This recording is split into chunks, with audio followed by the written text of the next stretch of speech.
श्री शिवाय नमस्तुभ्यम। हर हर महादेव। नमस्कार प्रिय भक्तजनों, आज मैं लेकर आए अमावस्या तिथि कब है, अश्विन मास की, और नवरात्रि कब प्रारंभ हो रहे हैं और स्नान दान कब किया जाएगा, सभी संपूर्ण जानकारी आपको इसी वीडियो के माध्यम से देने वाली हूँ। सर्वपितर अमावस्या जो कि श्राद्ध पक्ष की अमावस्या है, वह तिथि कब प्रारंभ होगी, कब समाप्त होगी, स्नान दान कब किया जाएगा और हमें कौन से कार्य ऐसे हैं जो हमें पितरों के निमित्त करने चाहिए, आज की इस वीडियो में मैं आप सभी को बताने वाली हूँ। सर्वपितर अमावस्या के बारे में, श्राद्ध पक्ष अर्थात जो पितृ पक्ष में अमावस्या आती है उसे हम सर्वपितर अमावस्या कहते हैं। सर्वपितर अमावस्या पितृ विन्य अमावस्या भी कहते हैं, क्योंकि यह पक्ष क्रांति होती हैं। हमारे शास्त्रों में इस प्रकार से वर्णन मिलता है कि अश्विन मास की जो कृष्ण पक्ष की प्रतिपदा तिथि से अश्विन मास की अमावस्या तिथि तक पूरे 15 दिनों तक हमारे पितर धरती पर विराजमान होते हैं। हमारे घर के आसपास जो भी पितर होते हैं, यूँ कहे कि हमारे बहुत करीब होते हैं। हमारे पितर जो भी हमारे घर के आसपास हमारे करीब होते हैं, 15 दिनों के बाद सर्वपितर अमावस्या के दिन वह पितरलोक में चले जाते हैं, वापस अपने धाम को चले जाते हैं, पितरलोक में चले जाते हैं। ऐसे में यह 15 दिन का जो होता है श्राद्ध पक्ष होता है, इसमें हमें अपने पितरों के निमित्त कुछ कार्य भी करने चाहिए। सभी लोग श्राद्ध पूर्वक अपने पितरों का श्राद्ध कर्म करते हैं, तर्पण करते हैं, पिंड दान देते हैं, पितरों के निमित्त दान दक्षिणा इत्यादि करते हैं, जो बहुत महत्वपूर्ण माना जाता है।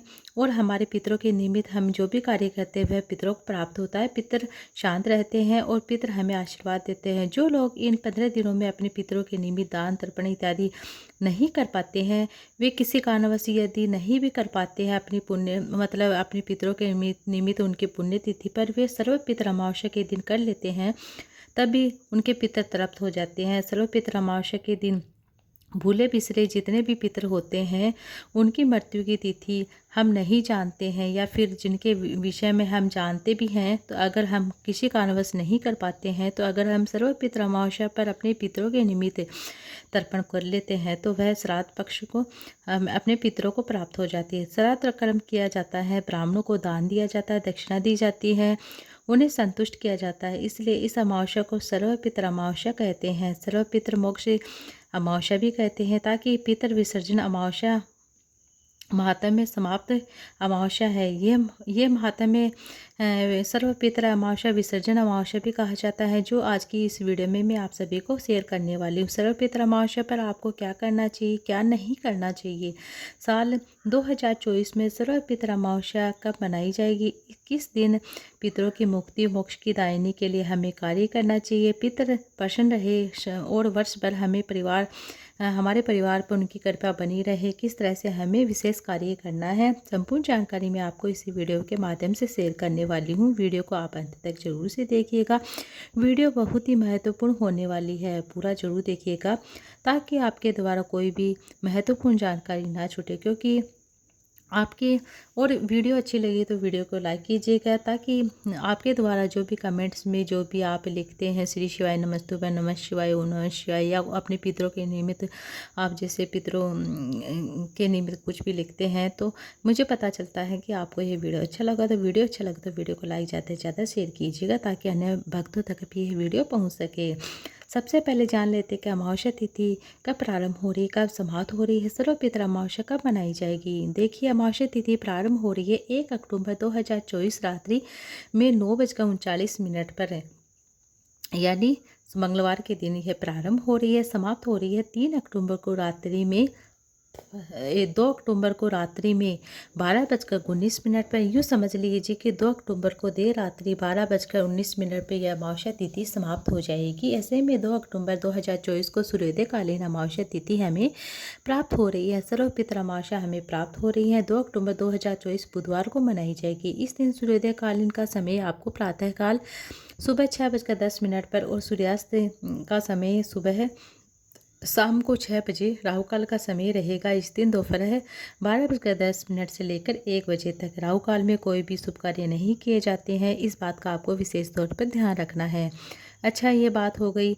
अब अभिजीत मुहूर्त की बात कर लेते हैं कि कौन कौन से मुहूर्त हैं रहने वाले इस दिन पितरों की आत्मा की शांति के लिए, उनकी मुक्ति के लिए पूजा आराधना की जाती है, जो कि बहुत ही मतलब फलदायी होती है। कौन से शुभ कार्य में हमें करना है, आपको जान लेना है। सुबह पितरों के समय निमित्त कोई भी कार्य किया जाता है। सुबह 11:45 से लेकर दोपहर 12:24 के बीच में आप पहला मुहूर्त में आप कर सकते हैं।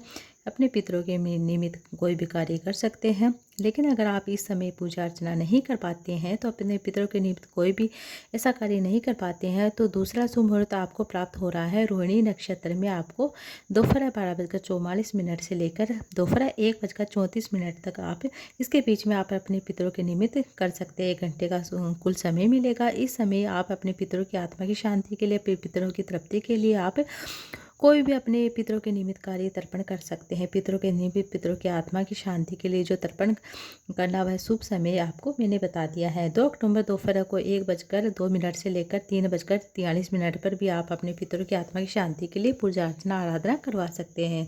पिंडदान कर सकते हैं, श्राद्ध कर्म कर सकते हैं। सभी कार्य इस समय के लिए इसी समय पर किए जा सकते हैं। आप जानते हैं कि अमावस्या तिथि सर्वपित्र अमावस्या है। अगले दिन से शारदीय नवरात्रि प्रारंभ हो रही है। आपको आज के दिन क्या करना चाहिए, क्या नहीं करना चाहिए। देखिए, सबसे पहले अमावस्या तिथि के दिन हम अपने घर की साफ़ सफाई कर लेते हैं। अपने घर की अच्छी तरह से साफ़ सफाई कर लीजिए। सुबह के समय आप चाहो तो पितरों का तर्पण या श्राद्ध कर्म वगैरह आप घर में कर सकते हैं। ये सब आप करने के बाद फिर घर की सफाई कर सकते हैं। ठीक है, मतलब अगर आप व्यस्त रहते हैं, इस वजह से आप सब सफाई नहीं कर पाते हैं, तो दोपहर के बाद आप सब सफाई कर सकते हैं। सुबह सूर्योदय से पहले स्नान कर लीजिए। स्नान करने के बाद सबसे पहले गंगा जल अपने पूरे घर में छिड़किए। जहाँ पूजा स्थल वहाँ पर छिड़किए। घर की बालकनी होती है, छत होती है, वहाँ पर आपको मुख्य द्वार पर छिड़कना है, मतलब छिटन देना है। घर के मुख्य द्वार की साफ़ सफाई कीजिए। अमावस्या तिथि के दिन सुबह सवेरे स्नान आदि करके अपनी मतलब साफ़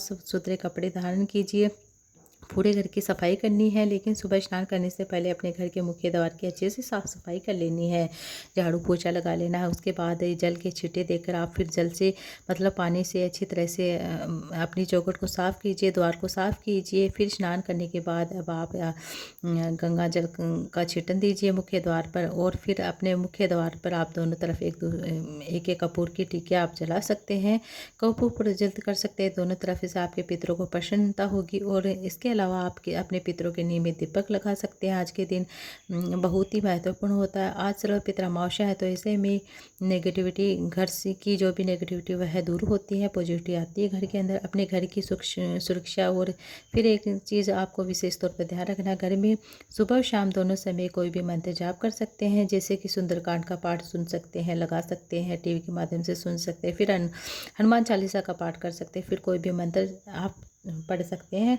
श्री शिवाय नमस्ते, नमः शिवाय, ओम नमः शिवाय, कोई भी मंत्र पढ़ सकते हैं। इसके बाद आप अपने घर की किसी प्रकार की नकारात्मक ऊर्जा का अपने घर में प्रवेश नहीं होगा। इस तरह से घर की शुद्धिकरण हो जाती है। फिर सूर्य देवता को जल दीजिए। अपने घर के मंदिर में विधि विधान से पूजा करिए। प्रतिदिन जैसे करते पूजा करिए। पूजा करने के बाद आपको क्या करना है, आज के दिन अपने घर में गाय के गोबर के कंडे या उबले जो भी हैं उन्हें प्रज्वलित करके आपको क्या करना है, गुड़ और घी इकट्ठा करके उसके ऊपर मतलब जैसे होम वगैरह छोटा सा आपको कर लेना है, उसी धुनी दीजिए। और 11 बार आप अपने पितरों के निमित्त कोई भी 5 बार, 7 बार या 21 बार, 108 बार श्री शिवाय नमस्ते बोल दीजिए। धुनी करते समय अपने पितरों का ध्यान कीजिए। और अच्छा, आप चाहे तो ओम पितृभ्यो नमः है इस मंत्र का जाप कर सकते हैं धुनी देते समय, या फिर वैसे भी अपने पितरों का मन में ध्यान करते हुए आप धुनी दे सकते हैं।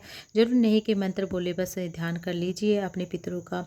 2 बार आप जैसे गुड़ और घी की आहुति दे सकते हैं। घर में जो भोजन शुद्ध सात्विक भोजन बना अपने वह आहुति में दे सकते हैं। ठीक है, आज के दिन अपने घर में कुछ ना कुछ आपको मीठा पकवान अवश्य बनाना चाहिए। घर की रसोई साफ सुथरी और शुद्ध सात्विक भोजन आपको बनाना है। ब्राह्मणों को भी आज के दिन आप भोजन अवश्य कराइए। सर्वपित्र अमावस्या के दिन खीर अवश्य बनानी चाहिए।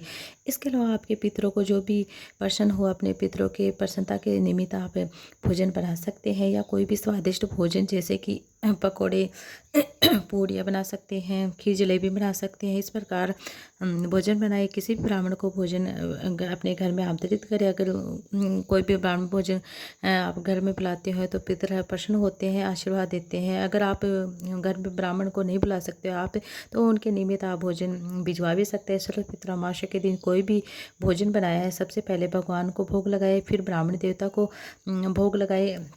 ब्राह्मण देवता घर में आए तो उनको आप खिला सकते हैं, नहीं आए तो आप टिफ़िन भिजवा सकते हैं। इसके बाद आप गाय माता, कुत्ते, कौवे, जो भी जीव जंतु हैं उनके लिए आप भोजन जैसे छत पर, जैसे बाहर इधर उधर रख सकते हैं उनके निमित्त, और इन्हीं के द्वारा हमारे पितरों को प्राप्त होता है। कहते हैं कि जो भी हम पशु पक्षी, चिड़ी, कौवे, कुत्ते, जिनको भी हम गाय जैसे उनको खिलाते हैं, वह मेरे पितरों को प्राप्त होता है। इन सभी बातों का आपको विशेष तौर पर ध्यान रखना। ऐसा कहा जाता है कि सर्वपितृ अमावस्या पर हमारे पितर हमारे द्वारा जो भी कार्य करते हैं, किसी न किसी स्वरूप में हमारे घर पर आते हैं। वह जो भी हम भोजन, जो भी पशु पक्षी को जैसे देते हैं, वह अपने पितर उसे प्रसन्न होते हैं और पितरों को मिल जाता है, अपने पितरों का आगमन हो जाता है। ऐसे में कोई भी आपके घर में आकर, घर के मुख्य द्वार पर कोई भी जीव जंतु आता है तो उसे भूखा नहीं जाने देना चाहिए। आज के दिन इस बात का आपको विशेष ध्यान रखना। कोई घर में आता है तो उसे कुछ ना कुछ पानी, कुछ ना कुछ खिलाकर जरूर भेजना चाहिए। साथ के साथ जैसे गाय, कुत्ता, चिट्टी, कोई भी जीव जंतु हो, उन्हें भोजन अवश्य कराना चाहिए। इस बात का आपको विशेष तो ध्यान करें। याद रखिए कि सर्वपितृ अमावस्या का अंतिम दिन होता है। जो सर्वपितृ अमावस्या के दिन आपको सावधान रहिएगा। कोई भी जीव आपके द्वार पर आता है उसे निराश नहीं जाने देना, खाली नहीं लौटने देना है। इस बात का आपको विशेष ध्यान करना। कोई भी भिखारी आता है भिक्षा मांगने के, तो उसे आप कुछ ना कुछ अवश्य दे, खाने की चीज़ अवश्य दे, दान दक्षिणा अवश्य दे। सर्वपितृ अमावस्या अपने पितरों की प्रसन्नता के लिए पितर निमित्त पितृ सूक्तम का पाठ आप कर सकते हैं, और सदा सर्वोत्तम का पाठ कर सकते हैं, जो पितरों के निमित्त होता है। अपनी इच्छा के अनुसार आप चाहे तो पितृ गायत्री का भी पाठ कर सकते हैं, पितृ कवच का भी पाठ कर सकते हैं, पितृ देव चालीसा भी कर सकते हैं, आरती भी कर सकते हैं, और इनका भी आप पाठ कर सकते हैं। भगवती गीता के 7वें अध्याय का आप पाठ कर सकते हैं, श्रवण कर सकते हैं अगर संभव हो तो। अगर आप पाठ नहीं कर पाते हैं तो ऐसे में आप मोबाइल पर भी चलाकर सुन सकते हैं, थोड़ी देर आवाज़ कर सुन सकते हैं, इससे सबको सुनाई देता है, घर का वातावरण अच्छा बना रहता है। इसके अलावा आप गरुड़ पुराण का भी आप पाठ श्रवण कर सकते हैं। जो जितना भी बन सके आप पितरों के निमित्त ध्यान कीजिए। अगर संभव हो तो पाठ कीजिए। पितरों की आत्मा वास करती है पीपल के वृक्ष के नीचे। ऐसे में घर के आसपास कोई भी पीपल का वृक्ष है, सुबह जाकर उसमें जल सींचिए, काले तिल डालकर जल सींचिए, मीठा डालकर, शक्कर इत्यादि डालकर आप दूध वगैरह, कच्चा दूध वगैरह पीपल को सींचिए, और पीपल की पंचोपचार विधि अनुसार धूप दीप नैवेद्य इस तरीके से आप अर्पित कीजिए। दीपक पितरों के निमित्त दक्षिणामुखी दीपक अवश्य लगाइए। तिल का तेल प्रज्वलित कर सकते हैं अपने दीपक के अंदर, फिर सरसों का तेल प्रज्वलित कर सकते हैं दीपक, लेकिन घी दीपदान अवश्य करना चाहिए। सुबह भी कर सकते हैं, शाम भी कर सकते हैं, हो सके तो दोनों समय अवश्य करें। शाम के समय तो आपको करना ही करना। प्रदोष काल के समय कहते हैं कि पितर अपने लोक को चले जाते हैं, दीपदान करना बहुत ही शुभ हो जाता है। दक्षिण की तरफ मुँह करके आपको अपने पितरों का स्मरण करते हुए दीपक अवश्य प्रज्वलित करना है, उनसे प्रार्थना करनी है। जाने अनजाने में हम पितृ पक्ष में हमारे से कोई भी भूल चूक हुई है उसके लिए आप क्षमा करें, क्षमा मांगे। अपने परिवार पर सदैव अपनी कृपा बनाए रखें, ऐसे आपको प्रार्थना करें। अब यह तो कुछ ऐसे कार्य हैं जो आपको करना है। अब क्या नहीं करना है ये भी जान लीजिए। पितृपक्ष का अंतिम दिन होता है, सर्वपितृ अमावस्या होती है, पितृ विसर्जन अमावस्या होती है। जो विशेष रूप से ध्यान रखना है, किसी भी प्रकार से तामसिक भोजन का आपको आज के दिन सेवन नहीं करना है। लहसुन प्याज आपको, मांस मदिरा का सेवन नहीं करना। अगर आप करते भी है तो नॉर्मल दिनों में, पितृ पक्ष के अमावस्या के दिन आपको बिल्कुल भी नहीं करना। घर में कलह कलेश ना हो, इस बात का आपको विशेष ध्यान रखना है। किसी प्रकार का आपको वाद विवाद घर में नहीं होना चाहिए। पितरों को दुख होता है जब वह आपको लड़ते हुए देखते हैं, तो इस बात का आपको ध्यान रखना है। सर्वपितृ अमावस्या पर प्रसन्नता से श्राद्ध कीजिए, अपने पितरों का तर्पण कीजिए, श्राद्ध कर्म कीजिए, और अपने घर की सुख शांति के लिए आप अपने घर की साफ सफाई कीजिए। अगले दिन जैसे कि श्राद्ध नवरात्र प्रारंभ हो जाते हैं, माँ भगवती जगदम्बा का आशीर्वाद आपको प्राप्त हो। आराधना कीजिए माँ भगवती जगदम्बा की, आप श्राद्ध नवरात्र की आराधना जरूर कीजिए। सभी वीडियो आपको समय पर मिल जाएगी। अगर आप कोई भी प्रश्न हो तो श्राद्ध पक्ष के नवरात्रि से संबंधित, पितृपक्ष के अमावस्या से संबंधित, तो कमेंट बॉक्स में लोग पूछ सकते हैं। उम्मीद है कि यह वीडियो आपको अच्छा लगा, तो वीडियो को लाइक ज़्यादा से शेयर कीजिएगा। चैनल पर आप पहली बार आ रहे तो चैनल को सब्सक्राइब जरूर से कर लीजिएगा। आज की वीडियो ये थी, उम्मीद है आपको अच्छी लगी। वीडियो अच्छी लगी तो वीडियो को लाइक ज़्यादा से शेयर कीजिएगा, सब्सक्राइब जरूर से कर लीजिएगा चैनल को।